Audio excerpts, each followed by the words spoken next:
प्रणाम इस पावन धरती को और आप सबके इस गुरु माता पिता को, बच्चों को बहुत सारा लाड़ दुलार और बुजुर्गों को राम राम। बहुत सारे पेरेंट्स ये समझ नहीं पाते कि उनके बच्चे का दिमाग कमजोर है या वो पढ़ता नहीं है, और इस वजह से उनका तनाव बहुत ज्यादा होता है। मैं उस दर्द को समझ सकता हूं। आज मैं ये आपको देखना सिखा देता हूं कि बच्चे का दिमाग कमजोर है कि उसकी रुचि नहीं है, क्योंकि बहुत सारे बच्चे दिमाग के बहुत तेज हैं लेकिन उनकी रुचि ना होने के कारण वे पढ़ते नहीं हैं या उन्हें चीजें याद नहीं रहती, लेकिन अपने मतलब की हर चीज याद रहती है। ज्यादातर बच्चों का दिमाग कमजोर नहीं होता। आज इसे सीखिए और साथ ही साथ उपाय भी जानिए। 2-3 चीजें बच्चों की हाथ पर समझने की कोशिश कीजिएगा। पहली चीज तो यह है कि कुछ बच्चों की ये आगे से उंगलियां बहुत कोनिकल होती हैं, इस तरह से होती है। ये कोनिकल उंगली यदि बच्चे की है तो ऐसा बच्चा जिज्ञासु होगा और थोड़ा फिलोसॉफिकल माइंड का होगा। ये बच्चा एकदम बहुत प्रैक्टिकल नहीं होगा, लेकिन शांत बहुत होगा और आपसे लगातार प्रश्न करेगा, क्योंकि ये जिज्ञासु है और हर बात के तथ्य में जाना चाहता है। वहीं यदि किसी बच्चे की उंगली का नाखून छोटा है, एक तो ये हो गया, ये बड़ा नाखून हो गया, ठीक है ना, ये वाला नाखून हो गया, एक ये छोटा और चौकोर नाखून है, यदि यह है तो ये बच्चा बहुत प्रैक्टिकल है, कई बार चीजों को पढ़ेगा तब इसे चीजें याद होंगी, दिमाग कमजोर नहीं है। तो ये वाला जो छोटे नाखून है, यहाँ पर ये ध्यान देने वाली जरूरत है। फिर ये उंगली आ जाती है, तो ये ध्यान देने वाली जरूरत है कि ऐसे लोगों को पहली बार में कुछ समझ में नहीं आएगा, 5-6 बार हर चीज को पढ़ना पढ़ाना पड़ता है, समझाना पड़ता है और विषय में रुचि क्रिएट करनी पड़ती है, फिर ये अच्छे रिजल्ट्स देते हैं। एक चीज मैं यहाँ और आपको बताना चाहूँगा। मान लीजिए ये नाखून है किसी का, और ये नाखून में ये चंद्रमा इस तरीके से होना चाहिए। मैं थोड़ा बड़ा करके बता देता हूँ। बाकी तो ये उंगली है और ये नाखून है, ठीक। अब यहाँ पर चंद्रमा जितना बड़ा होगा, ये वाला हिस्सा, ये जितना बड़ा होगा दिमाग उतना ही तेज होगा, उतना अच्छा काम करेगा। और ये हिस्सा जितना छोटा होता जाएगा, इसका मतलब है ऋषि चरक की अब आपको जरूरत पड़ेगी। वो उपाय मैं आपको बता दूंगा, उससे मस्तिष्क प्रबल हो जाएगा। अच्छा, एक चीज और यहाँ देख लीजिएगा कि नाखून अगर उठा हुआ है इस तरीके से, ये उंगली है व्यक्ति की, और ये नाखून इस तरीके से उठा हुआ है, ऐसे करने पर उठा हुआ है, तो ऐसे व्यक्ति को ज़्यादा पढ़ना है, ज़्यादा मेहनत करनी है, लेकिन दिमाग उसका कमज़ोर नहीं है, क्योंकि ये प्रैक्टिकल चीज़ों में कम लगेगा, इमोशनल चीज़ों में ऐसा व्यक्ति ज़्यादा काम करेगा। एक चीज़ मैं और कहना चाहूँगा, जिन बच्चों का हाथ अंदर ऐसे ही मुड़ा रहता है, इस तरीके से वो बात करते हैं तो हाथ मुड़ा रहता है, इन बच्चों के मस्तिष्क पर ज़्यादा काम करने की ज़रूरत होती है, क्योंकि ऐसे बच्चों के न्यूरॉन्स थोड़े से वीक होते हैं और इनके अंदर जो ब्रेन फ्लूइड्स होता है वह थोड़ा कम, जिसे हम रसायन कहते हैं, वह थोड़ा कम होता है। तो रसायन की पूर्ति बड़ी आसानी से हो जाती है, इसमें वैद्य जी आपकी मदद कर सकते हैं। एक और चीज़ का ध्यान यहाँ रखने की ज़रूरत है। बहुत सारे बच्चों का अंगूठा नीचे की ओर ढलका रहता है, इस तरीके से ढलका रहता है, तो ये दिमाग नहीं कमज़ोर है, क्योंकि ये बच्चा भी नहीं पढ़ रहा है। ये बच्चा भी पढ़ने में किताब खोलकर बैठे रहेगा, समझ में नहीं आएगी, या फिर इधर उधर खेलता कूदता रहेगा, पढ़ेगा नहीं। दिमाग कमज़ोर नहीं है इस बच्चे का, लेकिन इस बच्चे को कुछ चीज़ों की ज़रूरत है जो इनको खिलाना बहुत आवश्यक है, और साथ ही साथ एक निश्चित अनुशासन की आवश्यकता है, तब ये बच्चा अच्छे से पढ़ाई करेगा। मैं यहाँ पर आपको एक चीज़ और बताता हूँ। हम लोग कल माइंड लाइन के बारे में बातचीत कर रहे थे। यदि किसी बच्चे की माइंड लाइन इस तरीके से आती है यहाँ पर, तो ऐसे व्यक्ति को आपको या ऐसे बच्चे को आपको अनुशासन सिखाना होगा। उसके पढ़ने, खेलने, कूदने, खाने, सोने का समय एकदम फिक्स, और सबसे महत्वपूर्ण चीज़ उसके मोबाइल और टेलीविज़न का समय एकदम फिक्स होना चाहिए। ये मोबाइल और टेलीविज़न ज़्यादा देखना दिमाग को बहुत बुरी तरह कमज़ोर करते हैं, और उसमें भी एंटरटेनमेंट चूँकि बच्चे बहुत ज़्यादा देखते हैं, उससे दिमाग बहुत तेज़ी से कमज़ोर होता है। मैं लगे हाथ एक चीज़ और आपसे कहना चाहूँगा भैया, उसको ज़रूर समझ लीजिएगा आप मेरी बात। हो सकता है आपके we don't have any scientific evidences, जो सामने बैठा है ना वो सबसे बड़ा एविडेंस है, उसको देख लीजिएगा। अगर ये किसी बच्चे की मस्तिष्क रेखा ऐसे आती है या ऐसे आती है या ऐसे नीचे की ओर जाती है, इसको बहुत ज़्यादा कार्टून्स वगैरह नहीं दिखाना, क्योंकि ये ऑलरेडी बहुत ज़्यादा कल्पनाशील है, बहुत ज़्यादा इमेजिनेटिव है। इसको और ज़्यादा इमेजिनेशंस की तरफ आप लेके चले जाएंगे तो नुकसान होगा। ऐसे बच्चे जो बहुत कल्पनाओं की दुनिया में रहते हैं और किस्से कहानियों की दुनिया में रहते हैं, कार्टून्स की, एंटरटेनमेंट की दुनिया में रहते हैं, लगता है कि इनका दिमाग कमज़ोर हो रहा है। यद्यपि होता नहीं है, लेकिन चूंकि प्रैक्टिकल नहीं रहते इसलिए उनका फोकस डिस्टर्ब होता है, कंसंट्रेशन डिस्टर्ब होता है, रुचि खत्म हो जाती है। कुछ और बातें करते हैं अभी मैं आपको कुछ और लक्षण दिखाता हूं, जरा समझिए।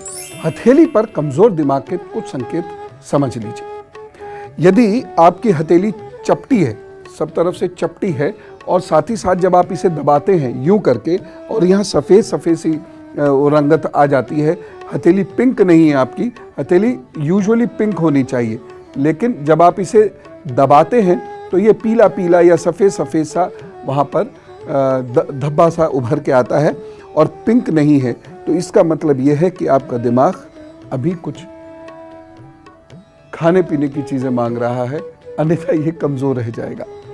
एक और चीज़ है, ये चंद्रमा का हिस्सा, इस पर बहुत सारी लाइंस अगर इस तरीके से आ रहे हैं तो ऐसा बच्चा हवा में सब चीज़ें करना चाहता है। उसको ये लगता है बस मैंने पढ़ तो लिया, लेकिन जब लिखने का वक्त आएगा तो 0 बटे सन्नाटा। लेकिन ऐसे बच्चे later part of the life में, यानी जब वो 18-19 साल के हो जाते हैं, थोड़ा मैच्योर होने लगते हैं, तब फिर अच्छे रिजल्ट्स देते हैं। हो सकता है कि 9, 10, 12 तक बहुत अच्छे रिजल्ट्स ना हो, लेकिन उसके बाद फिर अच्छे रिजल्ट्स आते हैं। एक चीज़ यहाँ मैं और कहना चाहूँगा, यहाँ बहुत सारी रेखाएं हैं और ये भी रेखाएं ऐसी टूट के आ रही हैं और बच्चे की उंगली ये छोटी है, यानी यहाँ तक आनी चाहिए, लेकिन ये उंगली छोटी है। तो ऐसे बच्चों को आपको क्या करना है, इनके ब्रेन को ट्रेन करने के लिए इन्हें रिपीटेशन सिखाना है, यानी ये बार बार चीज़ों को पढ़ें और हमेशा लिखकर और बोलकर पढ़ते जाएं, याद करते जाएं। मतलब जो पढ़ रहे हैं उसे बोल बोल कर पढ़ें और साथ ही साथ नोट्स भी बनाते चले जाएं। या छोटा है यदि बच्चा तो आप बोलते चले जाएं और उसको लिखाने का अभ्यास कराते रहें। और जब आप बोलें तो गुस्से में मत बोलें, ए लिखो, बच्चा वैसे ही डर जाता है। उसको प्यार से समझाइए और एग्जाम्पल्स दे देते समझाइए, तो इसके दिमाग की जो कमज़ोरी है वो शनह शनह दूर होती चली जाएगी। फिर तो बड़ा जब बच्चा हो जाता है तो फिर उसकी चीज़ें अपने आप ठीक होने लगती हैं। वो एक बार मैच्योर हो जाता है तो अपनी कमियों को खुद पहचान कर उन्हें वो ठीक भी करने लगता है। लेकिन ये चीज़ें हैं तो 15-16 साल तक तो कम से कम बहुत मेहनत करनी पड़ेगी। अगर कहीं आपको लगता है कि बच्चा रुचि नहीं ले रहा है या उसका दिमाग पढ़ाई में नहीं लग रहा है या वो चीज़ों को रिसीव नहीं कर पा रहा है, याद नहीं कर पा रहा है, तो ये है ना उपाय, करिए, सब ठीक हो जाता है। बस ये है कि हमें अभ्यास करना चाहिए, उपाय छोड़ने नहीं चाहिए, नियमित रूप से अनुशासित तरीके से करने चाहिए, सब प्रभु पर छोड़िए, चीज़ें ठीक हो जाती हैं, यकीन कीजिए हो जाती है। आयुर्वेद के महान ज्ञाता चरक के अनुसार कुछ खास उपाय। मंडूक पर्णी का रस 1 चम्मच रोजाना लेने से दिमाग आपका अच्छा होता है। वैद्य जी से पूछ लीजिएगा, डिटेल से वो बता देंगे। दूध और घी लेने से दिमाग अच्छा होता है। षड्बिंदु नाक में डालने से दिमाग अच्छा होता है। गाय का घी नाक में डालने से दिमाग अच्छा होता है। जो लोग मुलैठी का चूर्ण दूध से लेते हैं वह मेधा को मजबूत करता है, यानी दिमाग को उसके रसायन मिलते हैं, दिमाग बहुत अच्छा होता है, चीज़ें अच्छे से याद होने लगती हैं, समझ में आने लगती हैं। एक और चीज़ है, पिपली को कपड़े में छान लीजिए और घी और शहद के साथ 1 वर्ष तक लगातार लेना शुरू कर दीजिए। ये अनेक रोगों से आपको मुक्त करेगा ही, लेकिन दिमाग आपका बहुत मजबूत कर देगा। मैं फिर एक बात कहूँगा, मेडिटेट, ध्यान कीजिए, और गहन ध्यान, रिलैक्सेशन वाला ध्यान नहीं कि आराम से बैठ के बहुत थक गए तो चलो यूं बैठ जाए ना, गहरा उतरना होगा।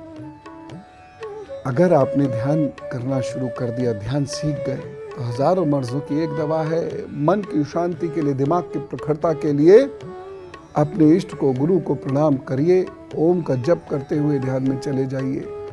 ओम ओम ओम ओम, धीरे धीरे धीरे धीरे आप ध्यान में चले जाएंगे, बहुत ही अच्छा है।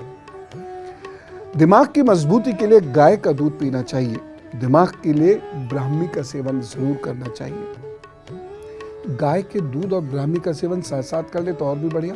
सुबह भी कर सकते हैं इसे और सोने से 1 घंटा पहले भी कर सकते हैं, बहुत ही लाभ देता है। लेकिन ब्राह्मी उन लोगों को नहीं लेनी है जिन्हें ठंड की शिकायत रहती है, और उस वक्त नहीं लेनी है जब बरसात या जाड़े हो।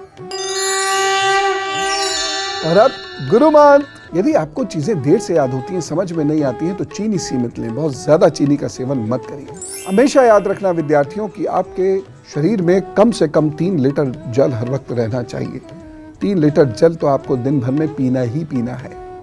साथ ही साथ जटामासी, ब्राह्मी, केसर, इन तीनों चीजों को गाय के दूध में मिलाकर मस्तक पर लगाना शुरू कीजिए। थोड़ा सा मिला लीजिए, पेस्ट सा बन जाएगा और मस्तक पर लगाइए। प्रभु कृपा से किस्मत भी अच्छी होगी, विचार भी अच्छे होंगे और दिमाग भी बढ़िया होगा। कल फिर मिलेंगे बहुत विशेष एजेंडा के साथ। आज आपको खुश रहना, और देखिए पेरेंट्स को पेशेंस जरूर रखने चाहिए। बच्चों में अनेक बार परेशानी दिमाग की नहीं होती है, सिर्फ समझने के वातावरण और समझाने के तरीके से होती है। तो बच्चों को अच्छा वातावरण दीजिए, बच्चों को अच्छी तरीके से समझाइए। निश्चित रूप से बच्चा अच्छा परफॉर्म करेगा। सबसे ज़रूरी है किसी के मन को समझना। एक दूसरे के मन को समझने पर पति पत्नी में कभी कलह नहीं होती, और एक दूसरे के मन को समझने पर शिक्षक विद्यार्थियों में अटूट संबंध बनता है, और एक दूसरे के मन को समझने से माता पिता अपने बच्चों का पालन पोषण बहुत उच्च कोटि का कर पाते हैं। अब दे दिया हमने ज्ञान, अब हम जाएं। राम राम, नमस्कार।